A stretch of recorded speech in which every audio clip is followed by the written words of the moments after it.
On Thursday, China announced just 394 new confirmed cases, the lowest number of daily infections reported in weeks. But on Friday, the confirmed number of cases in mainland China increased to 889, according to the country's National Health Commission.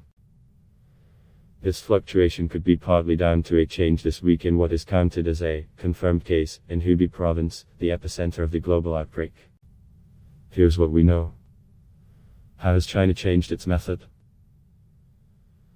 Last week, Hubei province announced it would count clinically diagnosed cases in its numbers.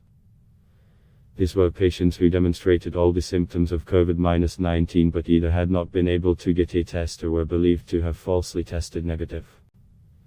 Hubei doctors could use CORT scans to confirm such coronavirus infections without a test. The decision saw confirmed cases in Hubei province soar, with more than new infections announced in mainland China on February 12 alone. Officials said the move to include clinically diagnosed patients was intended to help clear a backlog of suspected cases in Hubei. But on Thursday the government guidelines changed and clinically confirmed were excluded from the tally of confirmed cases. Now patients must have a positive lab test result to be counted in the tally. Other cases will be listed as suspected. The World Health Organization, WHO, reacted to the change in their Friday situation report, noting, some previously reported clinically diagnosed cases are thus expected to be discarded over the coming days as laboratory testing is conducted and some are found to be COVID-19 negative. Adding to the confusion is that on Friday, Hubei health authorities announced another new development.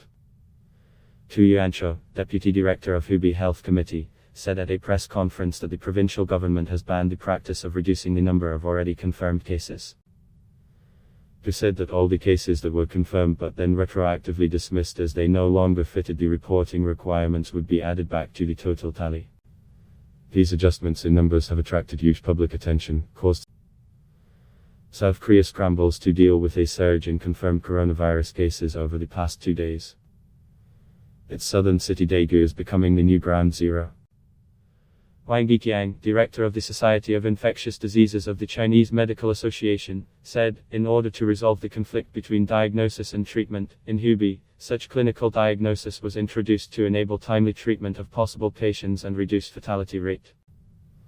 But now that the situation in Hubei has changed, the nucleic acid testing capability has been greatly improved.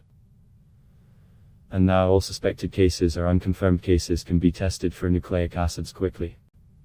Nucleic acid testing is no longer an issue. Nucleic acids, such as DNA, are the main information-carrying molecules of the cell. Nucleic acid tests analyze swabs taken from a patient's saliva or mucus and look for the genetic materials of the virus.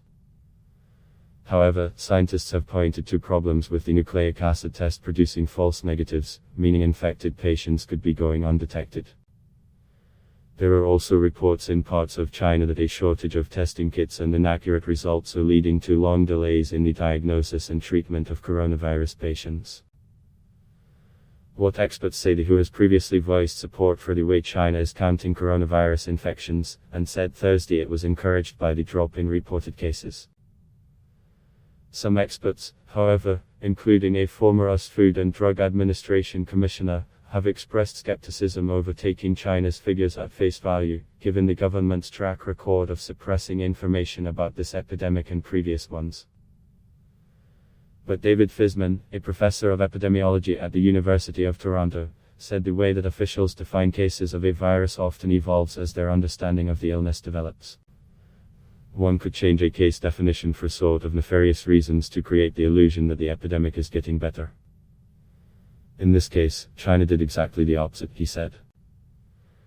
They broadened their case definition when they needed to, in order not to miss cases, and now that things are under control, they're narrowing it down again to make it consistent to easier to keep track of what's really going on.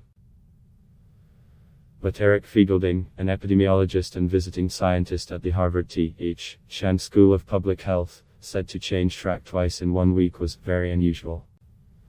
It's very confusing to see true trends and makes elucidating them complicated, Fiegelding continued. Did the cases really decrease, or is it because you've been not reporting this the last few days?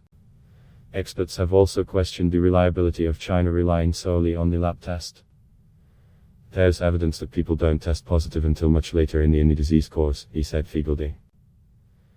Asymptomatic cases not counted in China. China's decision to not count patients who have tested positive in the lab but haven't shown any symptoms has also raised eyebrows. This differs from the reporting practice of countries around the world, said Feigelde. For example, 11 Americans who were flown back to the US from Japan last week tested positive for the virus but showed no symptoms. Those asymptomatic patients are counted as confirmed cases in the US, but if they were in China they would not be. It's extremely frustrating, said Feigelde, who said attempting to count the number of global cases with such a discrepancy becomes an apples and oranges situation. He urged China to report how many lab-positive asymptomatic patients it has, as failing to do so prevent, for international comparisons. The US Centers for Disease and Control has said that asymptomatic patients can still be contagious and spread the virus. Is the outbreak under control? At a press conference on Thursday, the WHO's Director General, Tedros Adhanom Ghebreyesus, said that although data from China showed a decline in new infections, this was no time for complacency. Experts have warned there could be a renewed increase in cases once China properly returns to work. Hundreds of millions of people around the country have been on lockdown for weeks now. Smaller outbreaks continue to expand elsewhere, including on the Diamond Princess cruise ship in Japan, where 2 deaths were confirmed Thursday, the first from the hundreds of cases on the ship, which has begun disembarking passengers after a 14-day quarantine this week. There have been 78 cases confirmed with no connection to the ship, raising concerns of a self-sustaining outbreak in the country.